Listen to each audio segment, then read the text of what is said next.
Hello, I'm Michael Barr with Omega Trees, and I'm here doing the first Omega Trees interview with the honorable guest, Alex Barr. Alex Barr, welcome to the podcast. Thank you, Michael. It's a pleasure to be here. Thank you. I do appreciate your time, I really do. And could you please introduce yourself? What brings you here? Why am I sitting down talking to you about Omega Trees? Yeah, so I'm Michael's brother. I think Omega Trees was inspired by kind of what I went through. 33 right now, born and raised in Guelph. When I was 27, so about 5 or 6 years ago, I went through the psychosis episode, and that was marijuana induced. So just through that experience and what I went through, I think, yeah, I'm here to share, be really open about it, and try and help some people out if we can. Nice, Alex. Yeah, it's.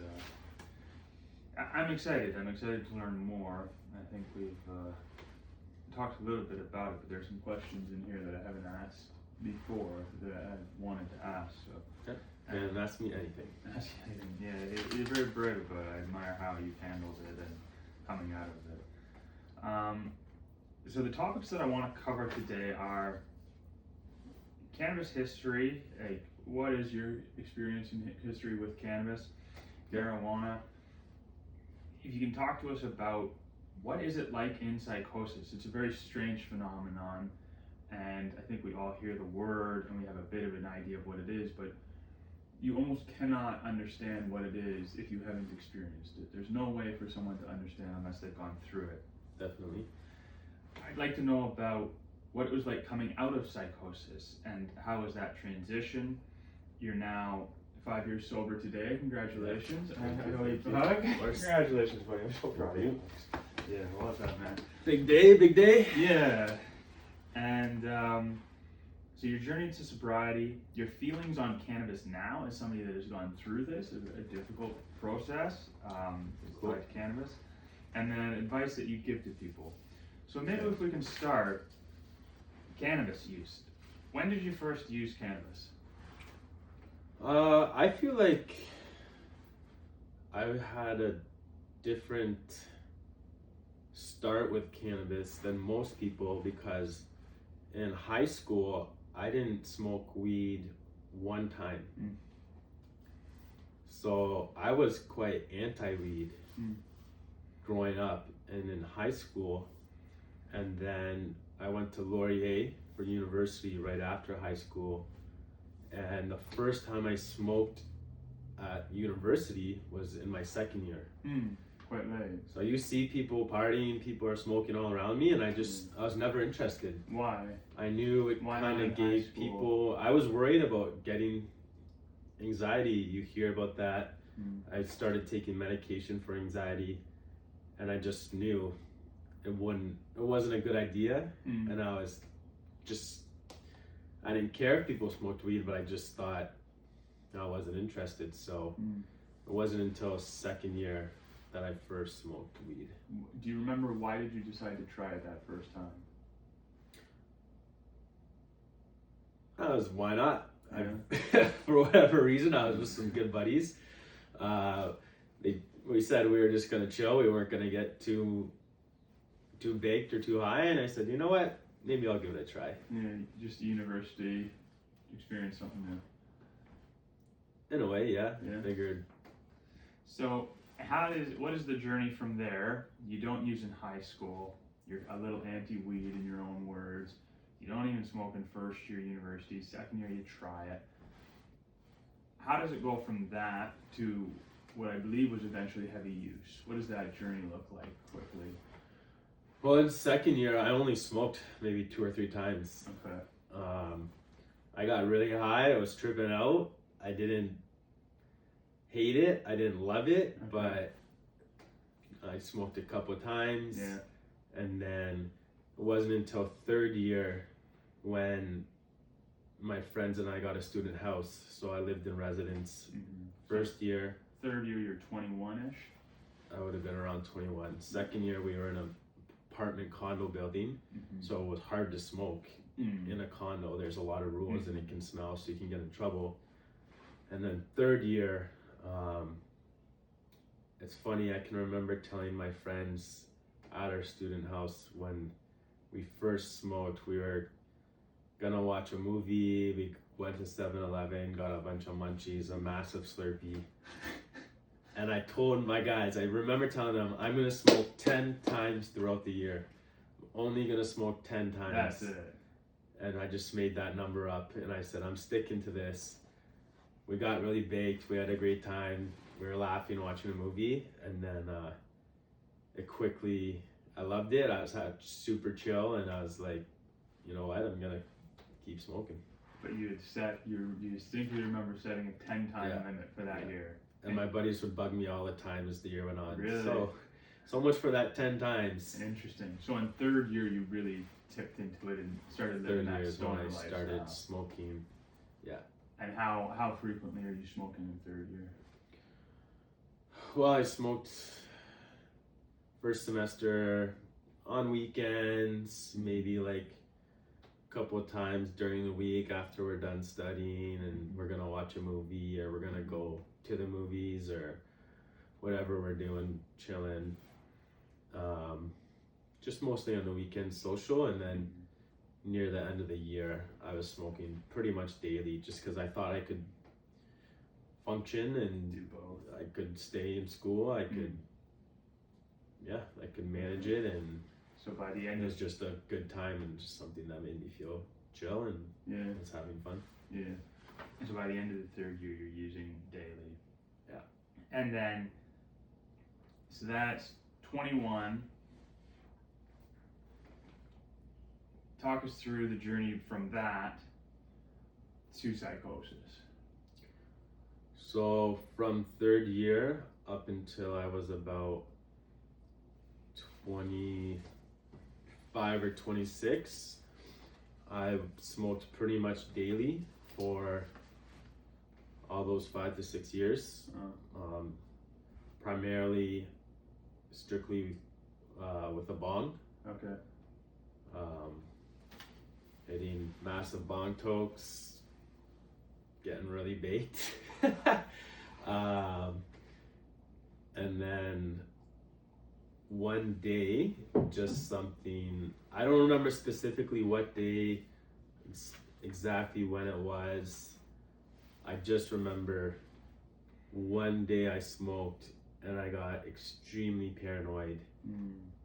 You get anxious at times when you're high. Everybody kind of gets that feeling, I think. Your heart's beating But super fast. I remember one day just something, I just felt super paranoid. And it was a different feeling than normal.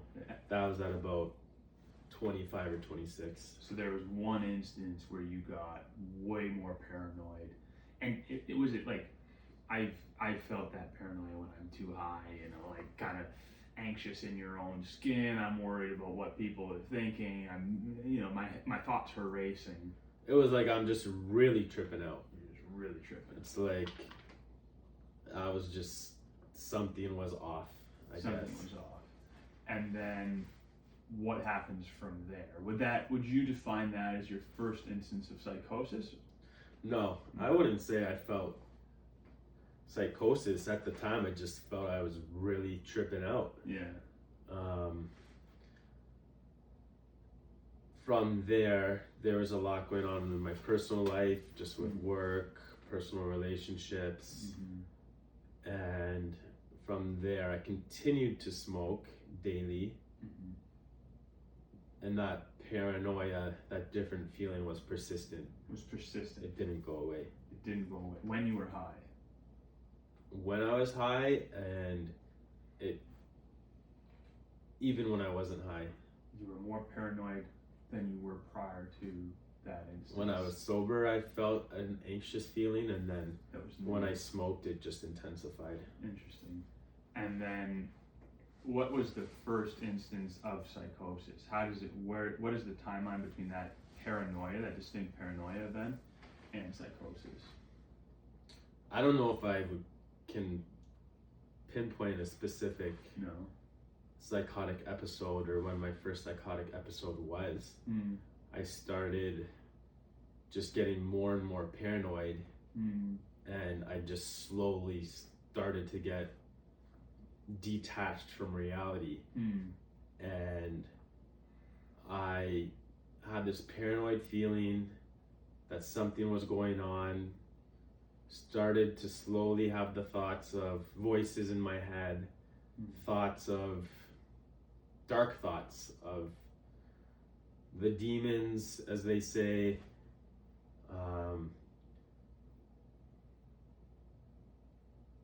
I guess started to think people were following me, and those thoughts slowly started happening more and more often. And I don't think for me, there wasn't like a specific episode or specific event that happened. Just gradually over time, became everyday normal life for me, and my normal everyday thoughts. Interesting. So there wasn't one distinct moment where you're going from full consciousness, complete connection with reality, and understanding of what is real and what isn't, and an episode where that's completely changed. It was a gradual process.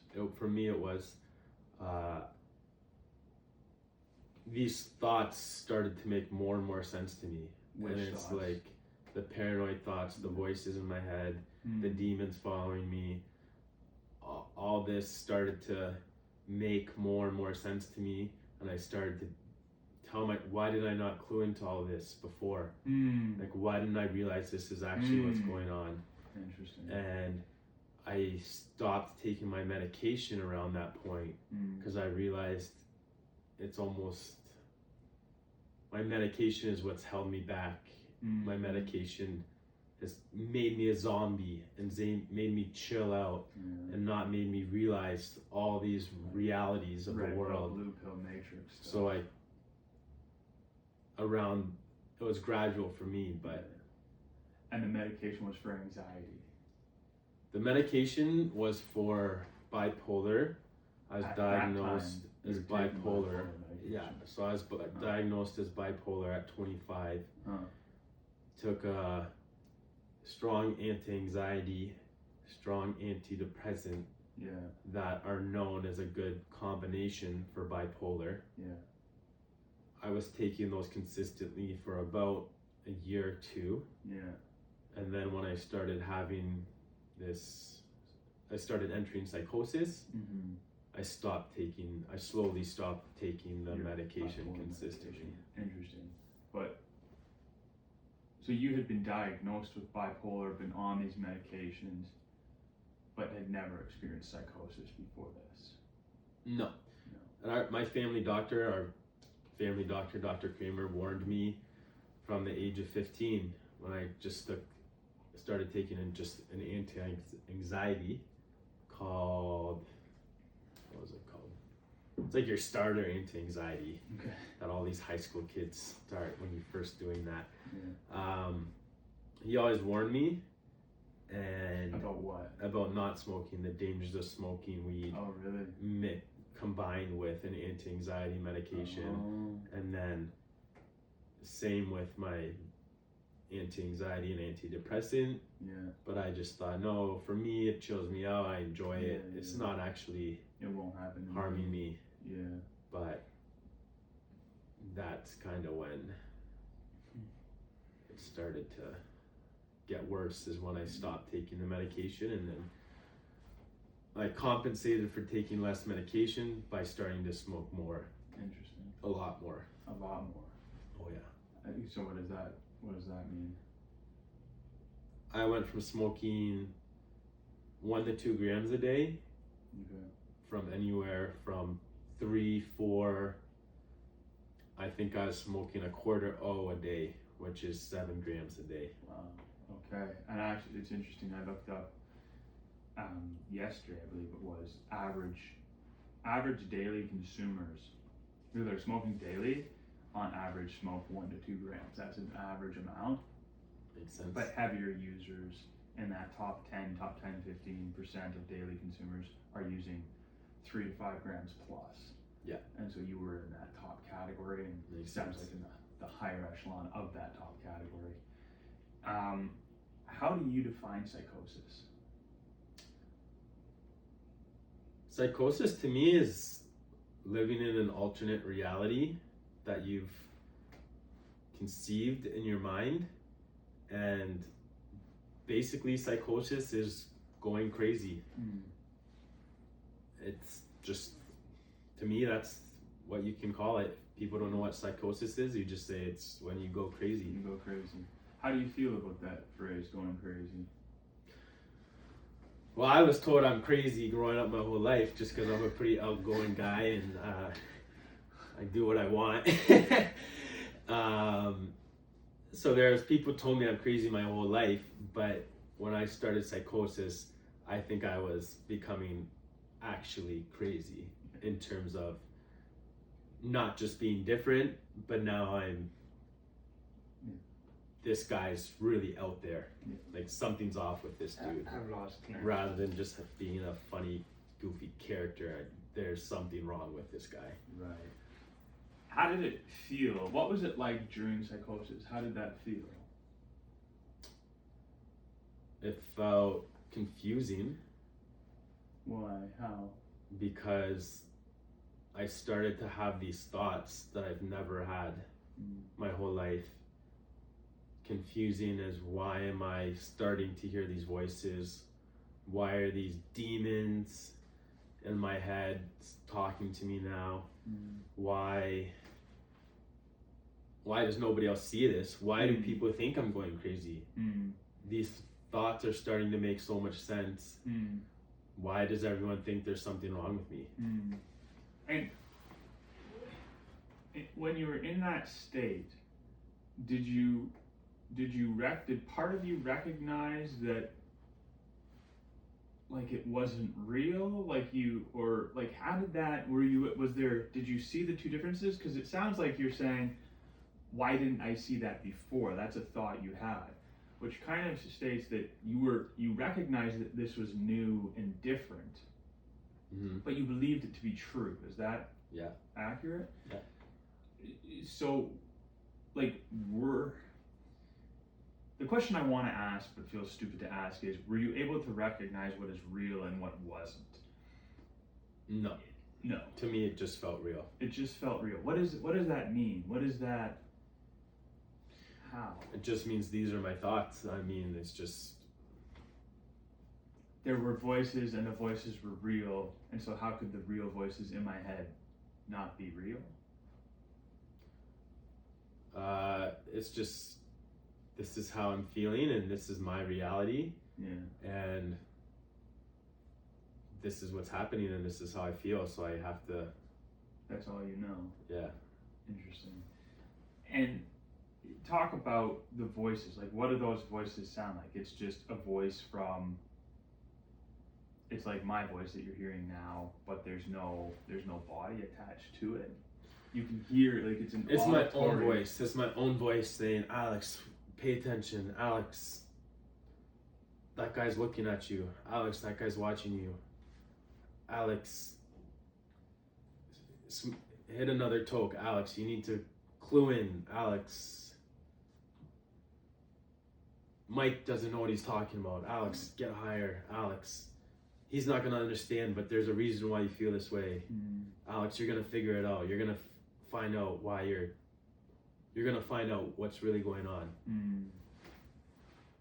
And so it was almost like you narrating your life from above, which It's me, it's the voice that's saying, this is the reality of life. This is what you're finally figuring out. Right.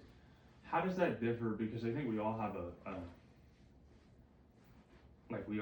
we think, and we have these thoughts in our head. How did that differ from what you would call, like, normal thoughts? To me, there was no difference. There was no difference. They're just my thoughts. Interesting. Was there any part of you that knew or wondered if you were in psychosis? No. No? And so if somebody said to you, if I or mom said to you... There was a time I remember, there was a time I remember I was probably, let's say, I think I started my psychosis episode around the spring of 2020, when I was about 20 or 25. When would that have been? 7 or 8 years ago.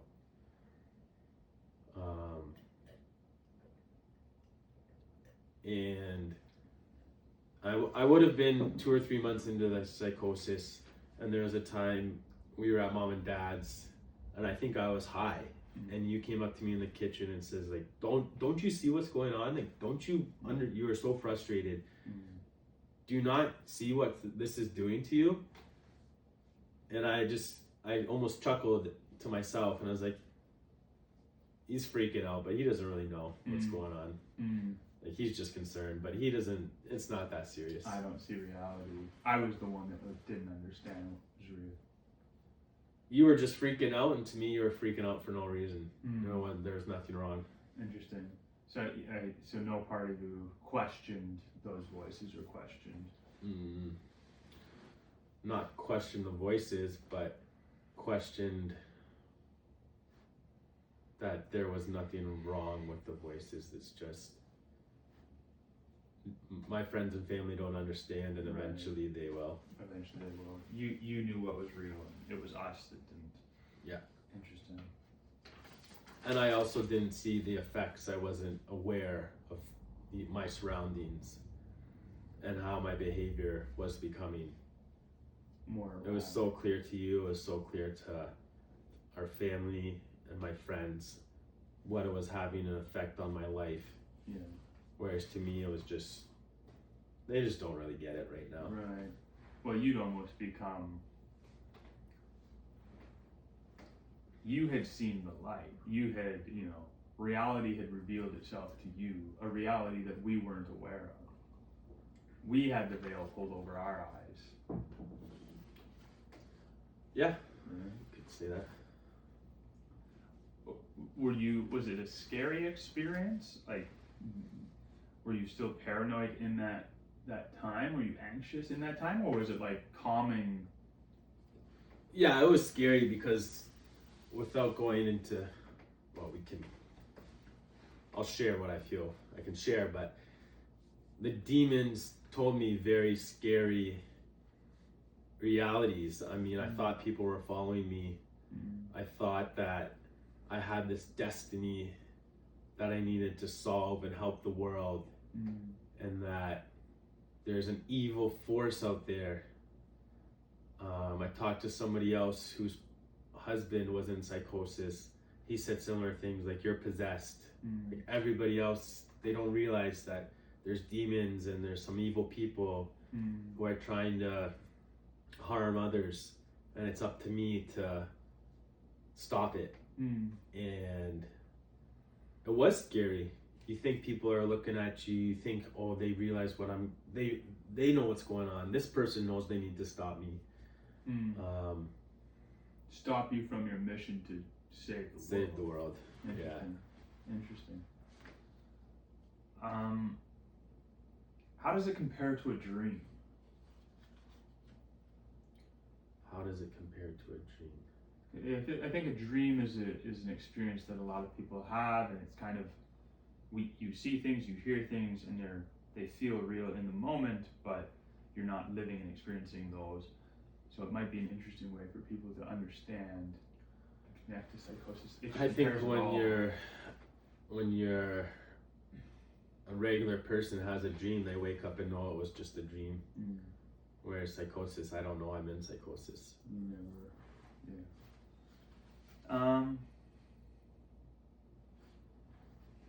Is there anything that you think people misunderstand or don't get right about psychosis?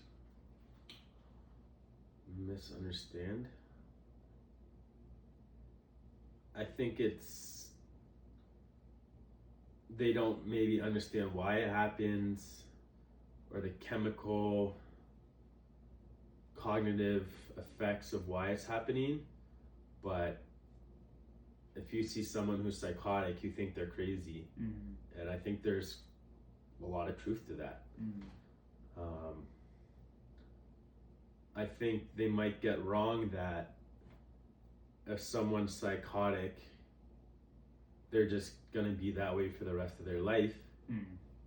I don't think that's necessarily true, but people think psychosis or psychotic, that person's crazy, and I think there's a lot of truth to that. Right, but they think that is a defining inherent characteristic of that person, as opposed to something like somebody being overweight. Somebody can be overweight at one point, but then lose weight and not be overweight. Yeah. Overweight isn't a defining characteristic. Yeah. Like having brown hair. I have brown hair. I'm a brunette. Yeah. Well, once people label you psychotic or crazy, that's how they see you. So like, friends would say, "Oh, Bar's nuts now. Bar's gone crazy," and that's just how people, once they see you in that state and they realize you're now psychotic, it's just how people would describe you. I know certain people, not my close friends, but people I know who saw me in my psychosis, a couple of them told, "You're fucking nuts." Bar's actually crazy now, basically. And that's just the way it was, the reality, I guess. When people see someone in psychosis, they're gonna judge, whether consciously or subconsciously. How did it feel in the moment, and have you, I'll start there, that judgment? Knowing that people think I'm crazy. I just didn't care, because I'm like, you might think I'm crazy, but I know I'm not. You know you're not. Yeah. And then think whatever you want. I don't really care. How about after the fact, now that you've come out of it, do you find that some people still consider you to be crazy? Do you think people have seen, what is that? People can see I'm sober and tell me, "You look good, like you look healthy." I will always remember the people that told me I'm crazy versus the people who genuinely cared and wanted to help. But people do see a difference now compared from where I'm at today when I was going through it.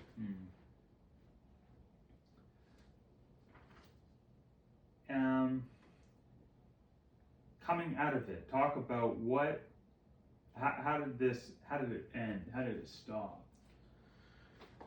There were two events or situations that made me finally clue in that something is wrong. Something's off. Like, this actually isn't normal. I've never experienced this in my life, and the fact that this happened is something actually must be wrong. We can talk about it. The first time was when I got robbed. So I had gone to a dispensary, saw someone there, befriended them, complete stranger, seemed like a cool, chill guy. Asked, "Hey, do you want to come smoke? I live 2 minutes from here."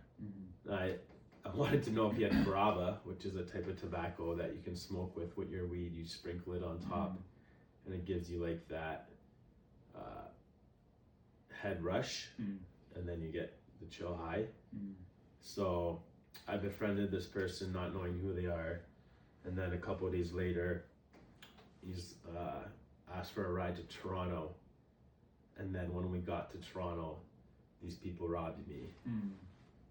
So that was the first instance. And what about that made you think something's not wrong? So, like in your psyche. I'm like, what? Why the hell did I just get robbed? Like, what the heck happened in the last 48 hours that led to me? Wallet, laptop. I brought my bong with me to Toronto. I was gonna stay in a hotel for a night and shoot a music video in Toronto, and I got robbed by this guy who offered to drive me there. And I was like, I've never got robbed. I've never been in a situation where I could get robbed. I don't know what the hell just happened, but that was not normal. So that was a trigger where I'm in a situation that I've never been in before, and something about the trauma and the severity of that situation. Yeah, well, when I was in Toronto, it happened in the car. We were downtown on some random side street. The driver grabbed me. He's like,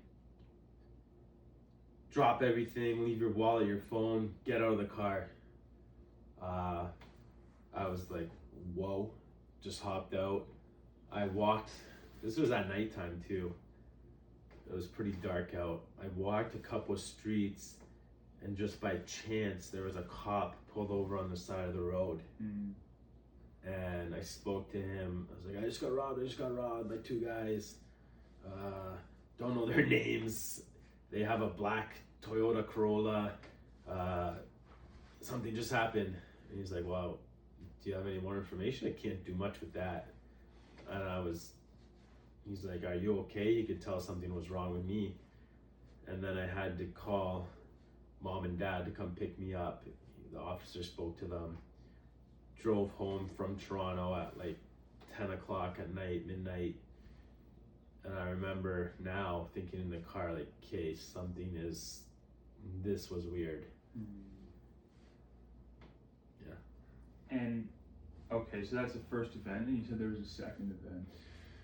Yeah, the second event is when I really, like, I think something snapped in my brain that really told me, okay, something is wrong. And how long is the time between It was about in this event? 1 or 2 weeks. 1 or 2 weeks. Pretty recently after. Okay.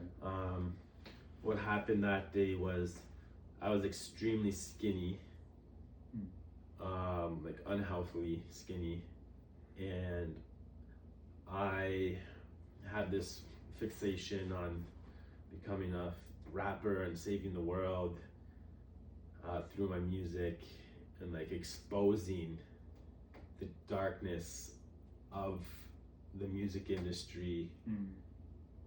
And our good family friends, they know who they are, that knew us, you know who they are. Yeah.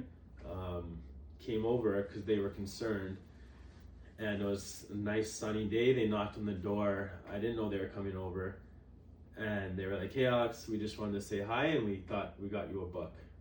We thought you might like this book. No, I can't remember. I saw them a couple days ago, and I told them my 5-year anniversary of not smoking was coming up, and we joked. I told them about this, and we joked. What was the book? No fucking idea. Did they remember? No. We had no idea.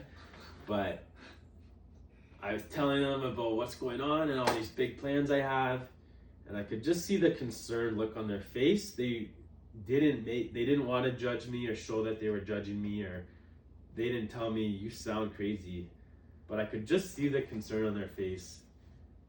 And these are people that have known me my whole life. I'm best friends with their son. And something kind of looked off in their eyes, that the moment I closed the door, I walked to the washroom and I looked in the mirror, and something clicked. I'm like, you look so skinny. I had all this designs on my face for this music video, and I was like, Alex, what is actually going on? You got robbed a week or 2 ago. Our good family friends just look terrified at how you look and what you're saying. I looked in the eyes and I said, what is actually going on? And that was the one I think I maybe snapped out of it, to be honest. Yeah, you clued in that there might be something. I clued in that something is off. Something. Everything everyone's been telling me, Yeah. there might be some truth to it. Might be some. There might be something wrong with me right now. Interesting. I remember, that was some of my worst memories are when I would see you and you had The designs, the jaw, like face tattoos. The face tattoos. Yeah. Yeah, that stuff was really concerning. Yeah, I remember just sitting in the car, and I would try not to. I never knew what to say. I never knew what to say, and it was just really hard to see you in that condition. Well, people would see that and they'd be like, Alex is nuts. Yeah. Like, I just saw Alex. You don't know what the hell I just saw. Mm-hmm. Like, something's wrong with that dude. Mm-hmm. And okay, so you see our family friends. They look really concerned. You look yourself in the mirror. It's the almost a movie cliche. You look yourself in the mirror and recognize that something might be wrong. What happens from there to full no longer? After that moment, I don't remember exactly what I did, but I remember telling myself something might be wrong and you need to figure out if something actually is, and how the hell you're gonna figure it out. I knew everyone's been telling me I need to stop smoking. Maybe I actually might want to slow down. I didn't instantly quit, but I said maybe something is affecting me with the pot. And then how do your habits change from there? Your smoking habits. Actually, this is a crazy story. It was a week, I don't know the timeline, but I started to realize something's wrong. You're smoking so much freaking weed. I had a dealer who would drop off Astro weed, which is like the highest potency.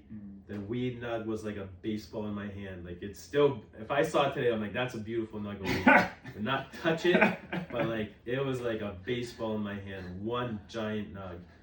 And I'd see all these packages, or the Astro packages would come into my house.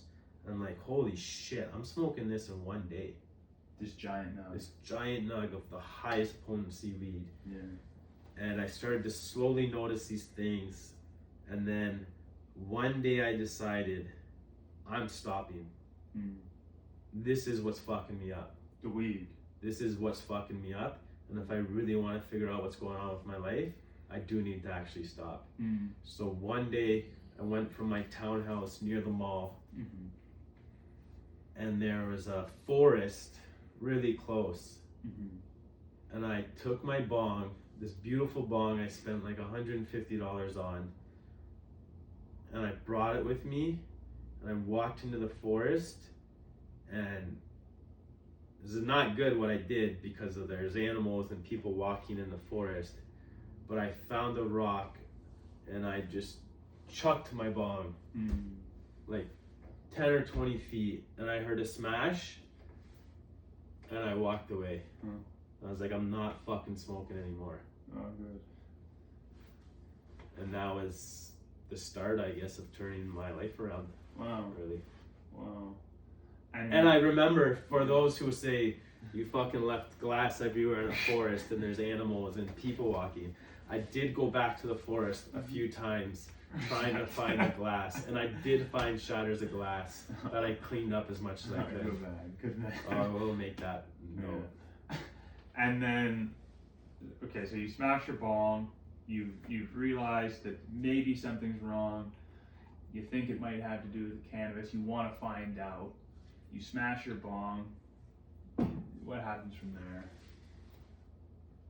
From there, from what I remember, because it was so long ago and there's so much going on, the next step, I believe, was opening up and reaching out to mom and dad saying, you guys were right.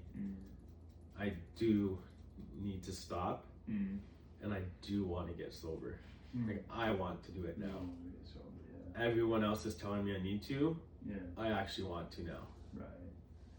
And then what happens from there? From there, we talked a few times because, like,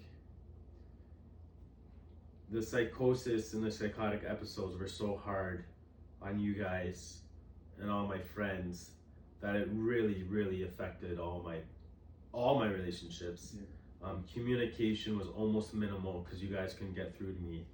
and it was so straining, I think, on you guys that I had very minimal contact, and I had to reach out to them, and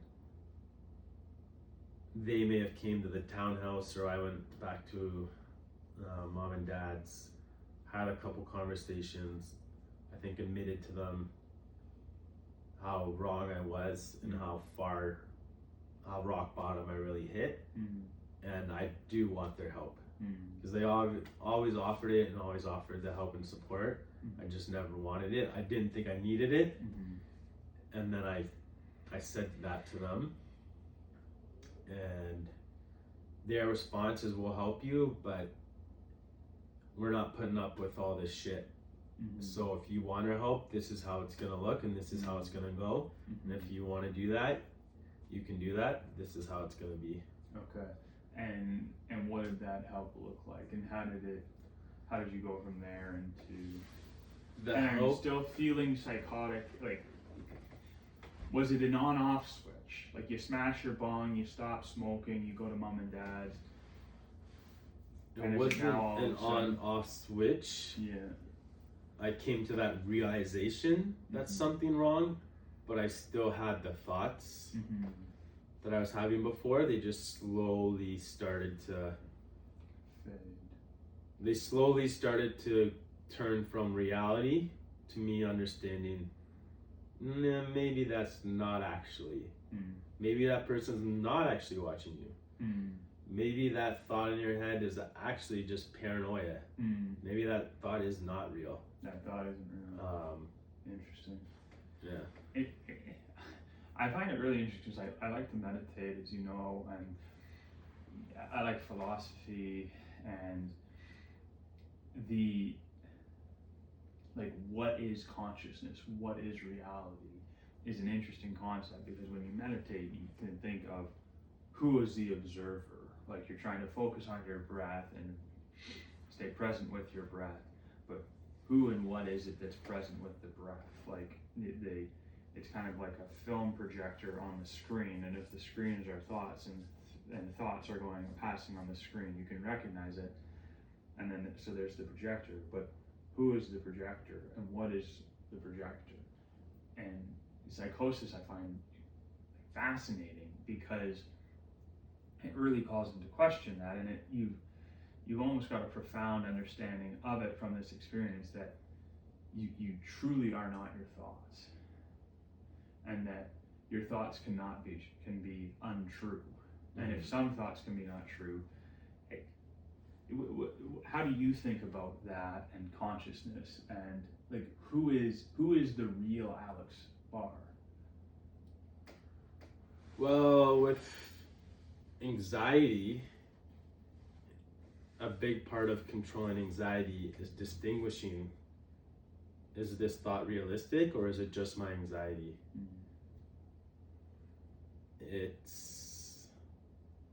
Those thoughts are all realistic to me in my head, like it's the reality of who I am and how I think, but it's distinguishing, am I super paranoid I'm gonna fail this exam, or am I studying prepared? Thoughts of what if this happens, like, oh no, what if this happens, versus it can't be that bad, it can't be that good, the high and the lows are never that low. So I'm who I am, I don't define myself any one way, and it's just distinguishing is this a realistic thought or not? My doctor would always say, write down your thoughts, write down a situation that happened, how you felt, what was the outcome of that situation, where was your anxiety realistic thoughts, or was it just anxiety? Interesting. And you found that helpful? Yeah, I'm not a big journaler. Like, I never really had a diary. People tell me, therapists I've talked to, write down this, write down that. And not, for me personally, I just don't do that. I just try and think about it. But trying to distinguish the difference and looking at the outcome is definitely helpful. And so you go to mom and dad's, you slow down your smoking. Did you stop that day? Did you go cold turkey? Yes. Yes. Yes. I'm trying to remember exactly, but yes. They had a piece of paper with about 7 or 8 rules, you could say, to living there. Yeah. Of course, no smoking was number 1. And I knew I had to stop. And if I actually want to, they're gonna know if I'm still smoking. So you say you want to do it, you don't really have a choice if you're gonna live here. Interesting. Because I moved back in with mom and dad. Okay. And you start to recognize the paranoid thoughts as paranoid thoughts, delusions as maybe delusions, and you slowly start to come back. Do you remember, was there a moment where you felt like, I'm normal again, I'm sane again? There was not a specific moment, but when I moved back home, it would have been when I'm now 27. So I sold the townhouse at the end of 2026. When I sold the townhouse when I was near the end of being 26. Moved back home in the spring when I turned 27. And from the spring, for the next 7 to 8 months, it would have been around April, all I did was basically sleep, eat, and just stay in my bed. And I slept so much. And I slowly, my brain, I could almost remember my brain slowly rewiring itself. Wow. And it was like, wow, you are kind of, something is starting to come back. You're starting to really slowly understand what was going on. And mom said that I would sleep 14 hours a day. Wow. Because during the psychosis, you sleep very little. Very little.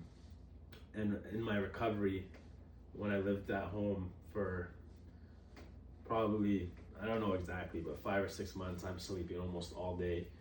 Mom's knocking on the door, dinner's ready, go eat, back to the room, just lie down. I remember, shout out the Joe Budden podcast, because I remember I'd lie in bed, listen to the Joe Budden podcast, and that made me laugh a couple of times during the day, and that was cool. Who's Joe Budden? What is Joe Budden's a hip hop. I love the hip hop world. I'm very fascinated by it.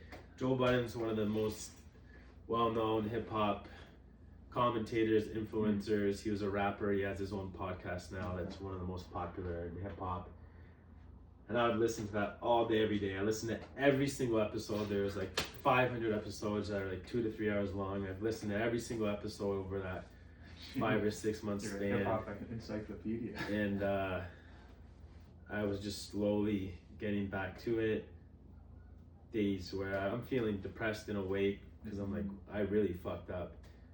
Showering some days not, but it was slowly how I started to kind of get back on your feet, come back to reality, I guess. Interesting. Sleeping all day. It's interesting you talk about the brain rewiring itself, because that's they talk about neuroplasticity, which means the ability to form new channels in the brain, and neurons, the more we think, there's wirings between them, and that's how memories form and things like that. And that's one of the reasons why cannabis causes memory issues, is because it disrupts the ability of neurons to form connections with each other. And that's one of the things with omega-3s, where omega-3s are helpful because they help form those connections and help form the neurons and help electricity flow through them. DHA is the main molecule in omega-3s, and it's one of the theories why it's so prevalent. It's the most prevalent omega-3 in the brain, and one of the theories is because electricity is able to flow through it well. It's like an electrical wiring, and cannabis in some ways it disrupts those wires. It breaks that connection, and when you don't have those connections, you don't form memories. But when you have sufficient omega-3s, it helps strengthen those connections, helps strengthen memories. That's really interesting that you talk about almost being able to feel it, and it demonstrates the importance of sleep for the brain. Like that's why it's doing it. The other thing that comes to mind when you're saying that is honestly just how fortunate you are that you had somewhere where you could sleep. You didn't have to work for this time. You could just get better, but it took months and months. Yeah. And the thing that I'll say to people when they ask about, what happened with your psychosis is when I see people on the street, when I see crazy people now, I see them so differently because I'll talk about how it felt like you were on a razor's edge. Like your life could be so different right now than it is. Like you had so many advantages with mom and dad. They never quit on you. They're relatively wealthy. They showed up in Toronto to pick you up. You had somebody to call that showed up. You had a house that you could go to. You didn't have to work. You could just get better. If you don't have those things in your life, somebody else going through psychosis, that can just carry on. You know what I mean? Yeah, I mean, I said to mom and dad one day when I moved back home, like, why did you guys not give up on me? Like, why are you guys letting me be here? Like, I've fucked up so many times. Why are you letting me still live at home? As we get older, you start to realize more and more what your parents did for you growing up. And I've been to a support group where one lady has shared how her husband of 20 plus years, the patterns in his behavior describe psychosis, and how hard it is on her, and how she's the only outlet for him, and he is taking out all his dark thoughts and his anger with the world on her, and it brought her to a breaking point. And was she experienced psychosis? No, her partner was experiencing psychosis, taking it out on her basically. And she reached a breaking point. Whereas I've had this support system, she reminded me how lucky I am to have the support system, because a lot of people don't. A lot of people in psychosis or go crazy are labeled that way and they're cast aside, and some people don't have family in their life to begin with, or a close support system to begin with. But when they're psychotic or labeled crazy, there's not much support out there for that. And I spoke to a lady 2 days ago downtown, and the moment she started talking, I almost could instantly tell she was psychotic, just based on what she was saying. And she told me, just rambling and ranting about her thoughts, and I knew based on what she was saying she was in psychosis. And she shared how my family thinks I'm this, my partner this, my child, and I just felt like your heart breaks, because she shared that they've all given up on her and cast her to the side, whereas I'm one of the very few people who my closest support system didn't. Right. When you're speaking to someone like that, as someone that has gone through something similar, how does that make you feel? How do you help? I think that's a question a lot of people would want to know, is how do you help someone in that circumstance? Well, that's what Omega Trees is partly for, or that's a big reason of Omega Trees, is seeing if there's a scientific way to help the brain avoid it and get better faster. And try to just help limit or avoid it altogether. But that's why I have my mental health project, iSurvived, is to really figure that out. Talk to people in psychosis, see what you can do, talk to doctors, talk to professionals, because I don't think there is a known way to do it now. For me, number one, if you want to get out of it, you need to become sober. A lot of it's going to be drug induced. Yeah. So the first step is definitely getting sober. But how do you talk to somebody in psychosis, and how can you help someone get out of psychosis is relatively unknown. I've listened to some podcasts about it, and the first thing is don't judge the person, or at least let them know you're judging them. Subconsciously you're going to, because of what they're saying and how they're acting.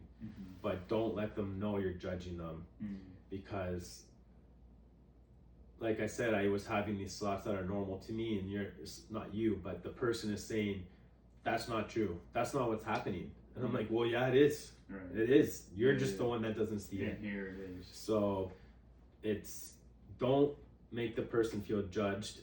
Don't tell them how you're going to help them. Ask if they want the help, and ask what they can do, which you guys did, but in the moment, you don't think you need the help. So it's just so hard, because it's so hard to relate to the person. My biggest thing, honestly, is just listen. They're going to be rambling, they're going to be ranting, they're going to be talking about all this crazy stuff. Just listen, hear them out. Make them feel like you're not judging them. Make them feel normal. Because if you make them feel crazy, they're just going to be pissed off and tell you to F off. So if you tell them that, and it's so hard not to get frustrated with the person, because it seems like they're not listening, but just listen. Just hear them out. Don't make them feel normal. My closest friends, they always made me feel like I was still Alex. And so many people had told me I had gone crazy, that my closest friends were the ones who said, you're still Alex, you're going through some shit, but you're gonna figure it out. Shout out to the Fellowship, that's the name of our group chat, and Westwood, the guys that, Westwood's my elementary school, for those who don't know, and it's kind of, our way of life is the Westwood way. If you don't know what it is, you ain't Westwood, is what we say. But those guys really helped me get through it, and made me feel like I wasn't crazy. And that's the most important thing, because eventually if the person does want to get sober and does want to figure their life out, those are the people you're going to turn to, because those are the people that made you feel normal the whole time. You made me feel crazy, I don't want your help. Don't all of a sudden start, oh, he's normal now, I'm going to start talking to him again. Oh, he's normal now, I don't I'm fine hanging out with him, I don't care what he was like.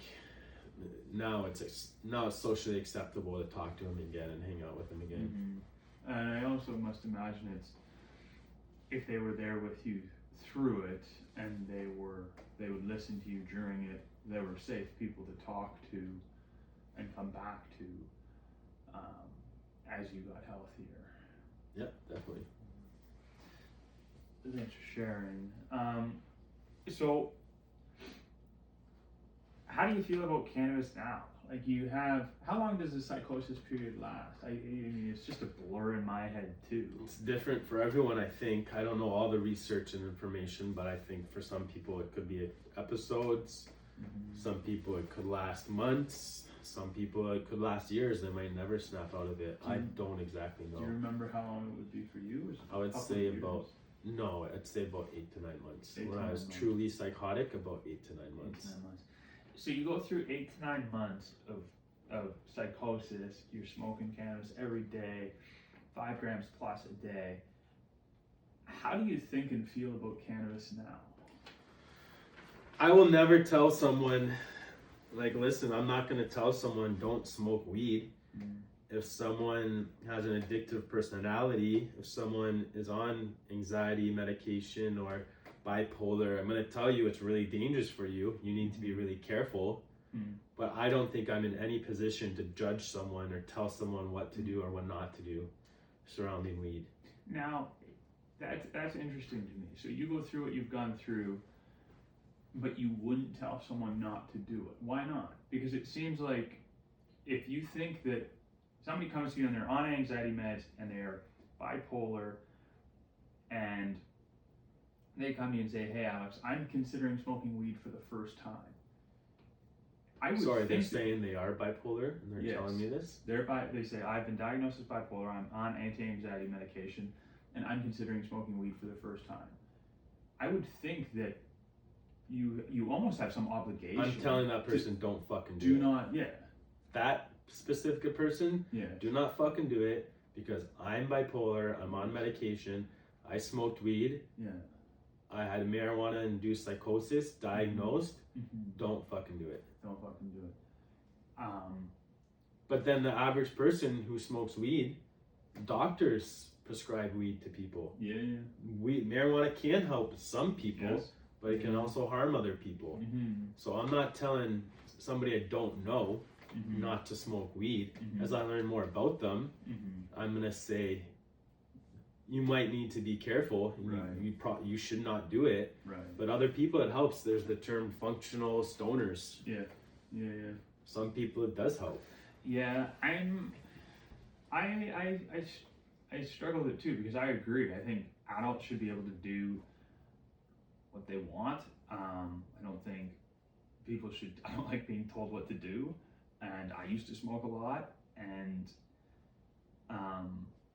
but I think there are also dangers associated with it. I think, and research supports this, that about 30% of people will become clinically defined as addicted to cannabis. And I think some of those things and the risks are diminished and minimized with cannabis in particular, where people say that it's harmless. In fact, not only is it harmless, but it's just medicine, and that you can't be physically addicted to it, or it's not addictive at all. And having seen what happened to you, those things really bother me. Like, I think it's important to acknowledge that it can be and it is addictive for not an insignificant number of people. Like, something like 10% of people will become addicted that use it ever, and that number goes way up if people are using it every day. I do think it is physically addictive. A lot of people become dependent on it to eat, to sleep. If needing something to eat and sleep is not a physical addiction, then I don't really know what is. Like, those are two of the most fundamental physical things to being a human being. Yeah. And then there's clinically defined withdrawal. And so if you're experiencing withdrawal from something, like physical withdrawal, where you're feeling extreme anxiety, you can't eat, you can't sleep, you're having night sweats, if that isn't physical addiction, then I don't really know what is. And so that bothers me. So I think it's, in my head, it should be a responsible conversation about it. Is, yes, adults should be allowed to use it. This is something that a majority of people can enjoy responsibly. Because if 10% become addicted, that means 9/10 of people are not. Yeah. But there are real dangers associated with it. But we live in such a extremist world, where you've got the hardcore prohibitionists on the one side saying that this is evil, this is destroying society, and then on the other hand, people saying that this is harmless and it's only medication and it's only a good thing. And so that's kind of my stance. One question, well, I'll give you a chance to speak on that. I'll touch on that. I agree 100%. There's a huge myth out there, you can't get addicted to weed, which is simply not true. Why do you say that it's simply not true? Well, exactly like you said. I mean, stoners know, like, I'm working throughout the day, I can't wait to get home to hit that first bowl. It's like you can't wait to get home to crack open a beer, have casuals. It's called casuals. I'm just hitting a couple bowls after work. It's not a big deal. But when you're working all day and half the time you're thinking about hitting that first bowl, you're probably addicted. Any addiction, drug related, is dangerous. You have healthy addictions like working out or creating music or your artwork, but any drug related addiction is probably dangerous. And 10% of people can get addicted to a drug. And if you're addicted to weed, it can get a lot worse, like it did with me. You do become reliant on it for different things. and that is really dangerous. And to that 10% of people who become addicted, you need to understand the dangers. Yeah. To the 90% who don't, those are the people that I'm not going to tell not to smoke. I'm going to say you need to be aware of what could happen. But I think with omega 3s, there's a supplement to help reduce side effects of people who do smoke. And then the other omega 3, I believe, is for those people, that 10% who should not be smoking. Yeah. The thing that I find interesting is if 10% can become addicted, you don't know what percent you're in until you do it, right? Like, you don't know. It's not like you go in and say, oh, I'm going to be in the 9, I'm the 9/10, so I'm fine. You don't know. And that's the interesting thing with drugs. And that's the scary thing, is that you're playing a game. You're rolling dice. And if you roll snake eyes, bad things can happen. And unfortunately, you got like the worst of the worst outcomes. I think for a lot of people that are addicted to cannabis, their outcomes aren't so severe. But I agree in a way. I think that if you know you can stop smoking for a week because you have exams coming up or you have a big job interview coming up and you can genuinely smoke and you're not that tempted to, I don't want to define who's addicted and who's not, but those are likely signs that you can do it in moderation and you are able to manage how much you're smoking. But then that 10% who's smoking every day, I realize that, man, I'm smoking a lot and I'm smoking every day. The first thing I get home from work, I'm packing a bowl. I realize, like, I'm pretty hooked. Yeah. I did. Yeah. I'm in denial in terms of that. Like, I need it, but I'm aware, like, I'm smoking a lot. Yeah. The thing with addictions that I find scary and interesting is it's a loss of freedom. You have lost your freedom and your control to a substance. And I think that this risk is prevalent for any psychoactive substance. And that's where I think sometimes the modern conversation about addiction in general, whatever the drug is, it gets lost. There's this idea that, like, oh, if you're using it and then you realize that you use it a lot and you can't stop for exams, the insidious and horrible thing about addiction is if you've reached the point where you're addicted, you have lost the control and the ability to become unaddicted because you're no longer free. You are not the master. You have become the slave. And once you're the slave to it, you're not in control anymore. The master is in control. And so it's not like one of these things where you can go around and be like, oh no, I'm the slave. Whoopsie, no, sorry, master. I want to be the master again. I want to be in control. You don't have the whip. Yeah.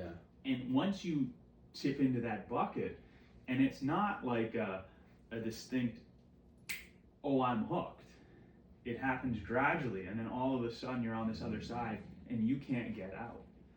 And that's what bothers me, really, really bothers me about the conversations about addiction now. And there's a distortion of language. People like to say this is dependent, this is habit forming, use all these different words. I think addiction means something, and I think a lot of us know what that means. You see it every day. You're coming home and smoking weed and you're getting high. If you do something every single day that gets you high, I think you're addicted. Yeah, definitely. Well, a lot of people would define addiction as when it's having negative impacts on your day as you define it. I'm not telling you, Alex, that your cannabis use is having a negative impact on your life. You're saying that for yourself. You're saying, I'm using cannabis when I don't want to, and it's having a negative impact on my life as I define it. That's how a lot of doctors define addiction, as I understand it. But I just think we kind of know what it means, but people like to play these language games to diminish the fact, and usually it's people that are playing these language games have a financial incentive. For example, I picked up a pre-roll package, a pre-rolled joint container off the ground, and I read it, and it says, I was checking to see if it had an addiction warning on it, and it said, warning, people that use daily or near daily, or like 5+ times a week, are at risk at becoming dependent on this. Mm-hmm. And that really bothered me, because I think in my opinion, it should say, warning, cannabis is addictive. There's a risk of addiction to cannabis. Stop. That is simple. We all understand that. And the risks and the negative consequences of addiction are understood. But it was almost saying, warning, if you use 5 or 6 times a day, you might become dependent on it. If you're using it 5 or 6 times a day, yeah, you're almost already dependent on the thing, and that's addiction to me. And so you think it should say, warning, cannabis is addictive? Yes. My personal opinion is it should say, warning, cannabis can be addictive.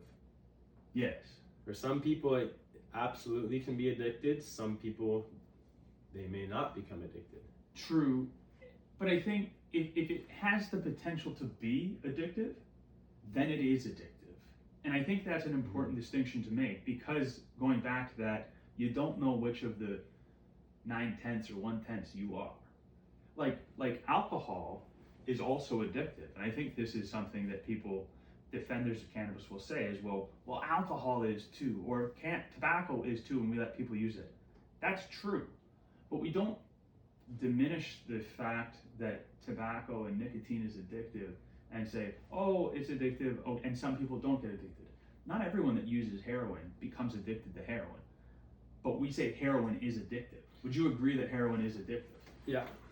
You wouldn't say, heroin can be addictive, careful now. I think the issue that I see with the label that you're getting at too is that the fact that it uses the word dependent instead of addictive is ridiculous. You think it's ridiculous? Yeah. Why? Because what the hell does dependent mean? That's my to point. Each person, what the hell does dependent mean? Yes, I agree.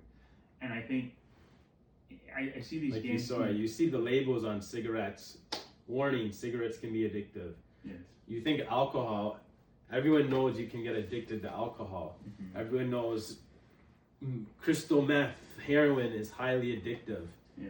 But like I said earlier, people don't think you can be addicted to weed, which is obviously not true.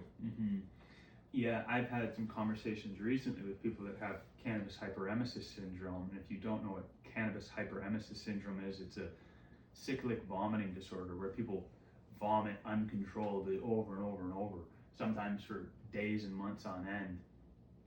And these people that develop this cannabis-related syndrome have often been smoking for years, really heavily, really chronically, and they end up in the hospital. People have died from it, and they'll tell me, I'll be talking to these people and they're trying to quit. They're telling me their story. They've been in the hospital. This has ruined my life, Michael. I hate this. If anything you can do can help. And then they continue to use. And from the outside, I'm thinking, how can you possibly reach for a joint and spark that joint and inhale when you've been vomiting for a month? When you ended up in the hospital, you've sent me videos and pictures of the scars on your body because they take scalding hot baths and showers because it gives them temporary relief from the vomiting and the nausea. I mean, if that is an addiction, then I don't know what is.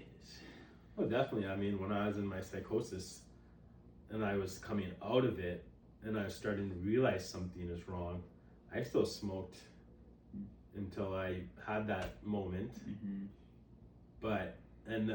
There were times I wish I wasn't doing this, but I feel like I gotta hit a bowl. In the moment, you wish you weren't doing it. Yeah.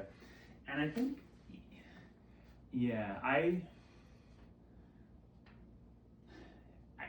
I was definitely addicted to vaping nicotine for a while. And I remember when I would wake up and it was the first thing I thought about. And I would come downstairs and it'd be cold and dark, and I'm out that door in the kitchen, hitting this stupid vape, and I'm like, what am I doing? Like, I don't like this. I don't like being dependent. Yeah, that goes back to like to what you were touching on earlier, that I agree with to an extent, is like the whole like, is this addiction my master that's telling me what I have to do and not do? And am I a slave to this drug or this nicotine? I personally think, and it might be the terminology that bothers you, but I think there's degrees to addiction, where I can smoke 1 or 2 bowls a day and I do it daily, but I'm able to do it, wait until I get home from work and wait until the end of the night. Whereas I think it's super dangerous is when you wake up and you hit a bowl, when you're getting high at work and just making sure no one knows. I think that's the degrees, from my perspective, that makes certain addictions more dangerous for some than others. Yeah. The thing that scares me about it is that when you reach the point where you're doing that, you're almost already too far gone. I'm not saying you're not addicted, but I'm saying to catch yourself in the addiction, for me, I think is you're more capable of doing it at certain points than when you're this far gone. You were smoking vape for, I don't know, a few weeks, a month, versus smoking vape every day for 5 years. I think it's going to be harder personally to quit smoking vape when you've been doing that for 5 years versus I hit a vape every day for the last 2 weeks, but what the hell, I don't like this. To me, I think it's easier to become that master again of your mind. Yes, I agree. And I think with cannabis too, it becomes part of your identity. Like, I am a smoker, I'm a cannabis user, I'm part of this club, this is what I do. You talked about in your psychosis thinking that you had seen reality, that you know what was true and real. And I think cannabis users have a bit of that too. Like, this is the plant, this makes me feel better. I know what it's like to live a life where I get to experience this versus those who don't. Yeah.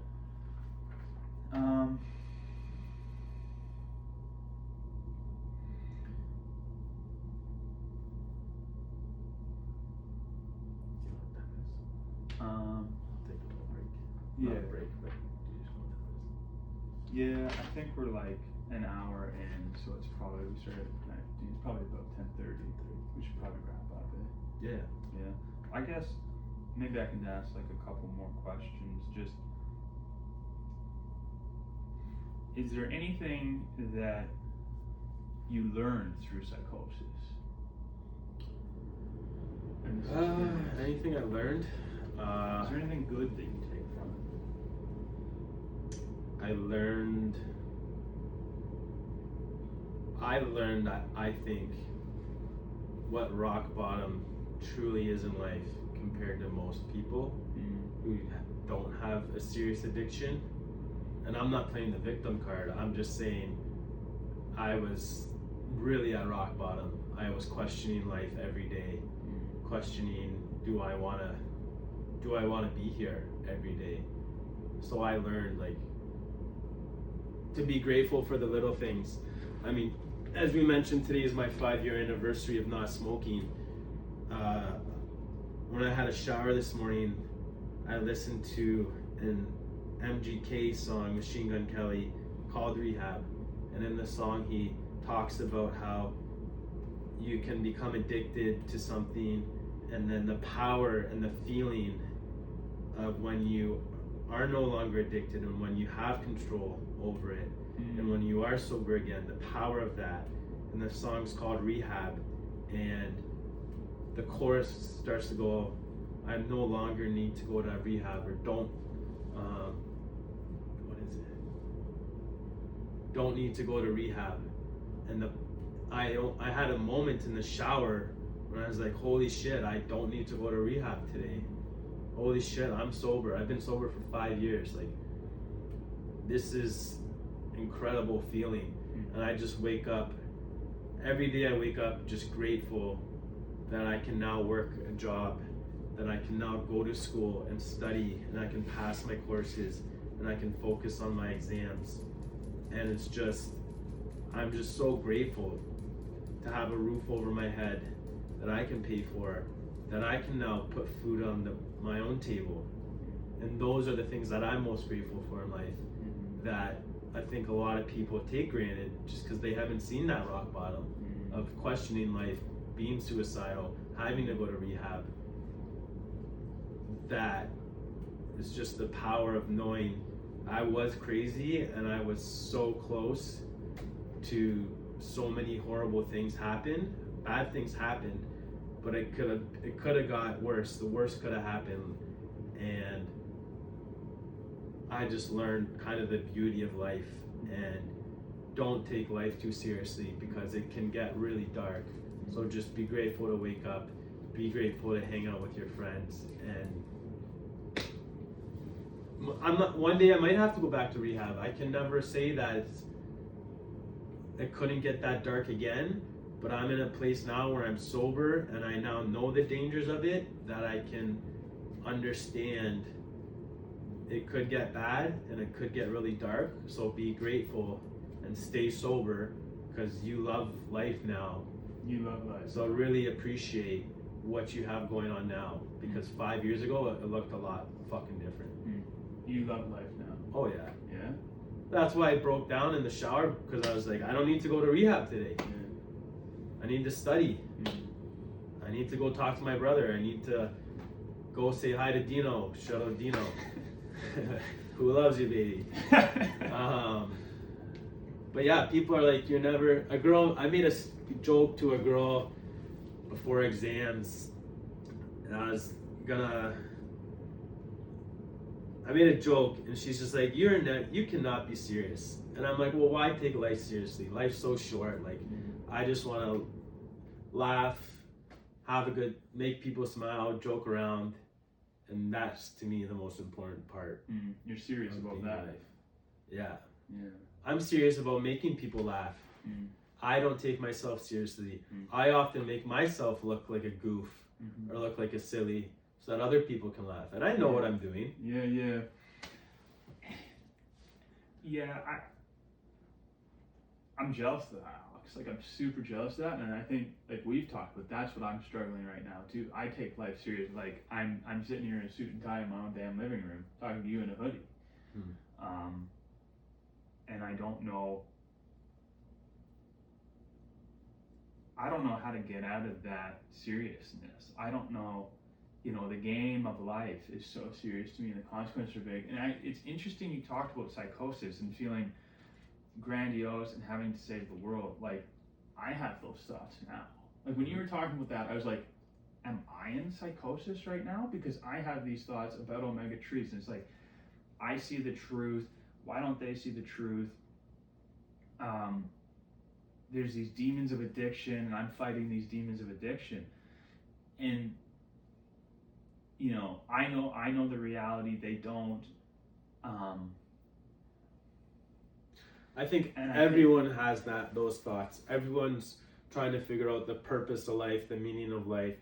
Why am I here? What is my destiny? I think I could do this, and that's my goal. That's my purpose. And to me, my purpose is to love every day, have a good time, laugh. There's things I take very seriously. I take school seriously. I take sobriety seriously now. I take soccer seriously. Soccer's my passion going up. I take those things seriously. And I'm starting to understand that my purpose can be to help others, can be to help people in psychosis, can be to help people in manic episodes, because of where I'm able to come from and just to speak to them. And I take those things very seriously. But what I appreciate is being able to wake up, being able to make people laugh, being able just to work out and pay for my gym membership. That's enough. That is enough for me to get me through the day. I don't need to solve all the world's problems. I think I can help, and I have a lot of potential to do it, but it's just day by day.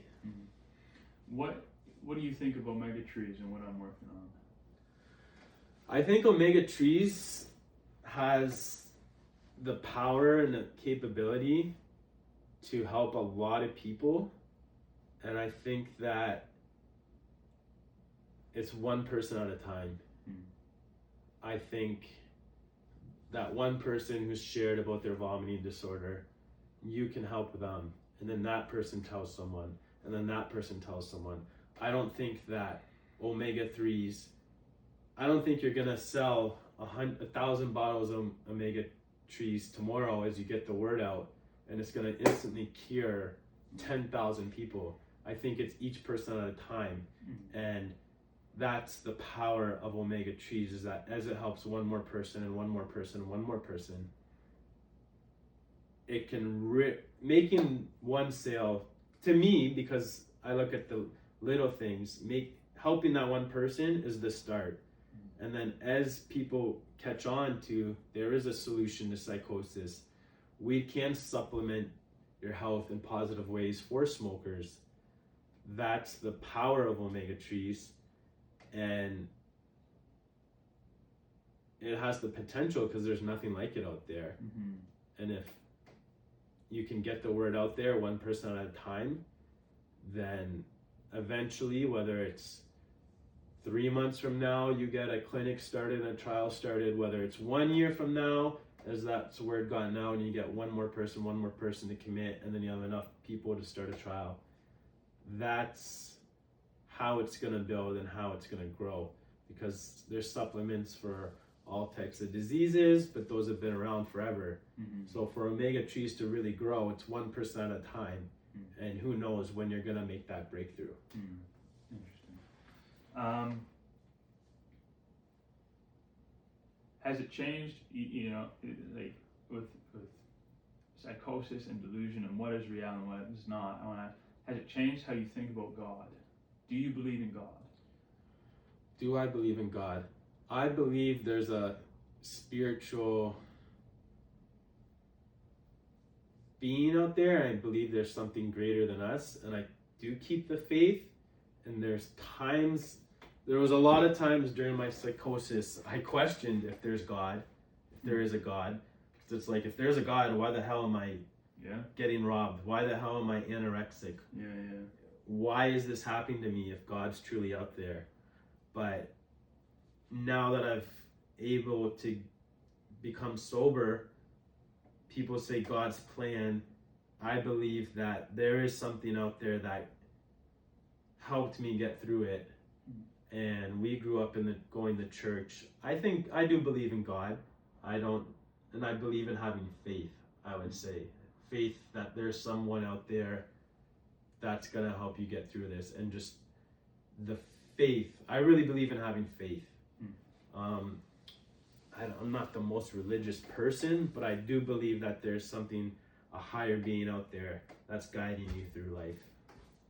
You believe in having faith. I like that. That's powerful.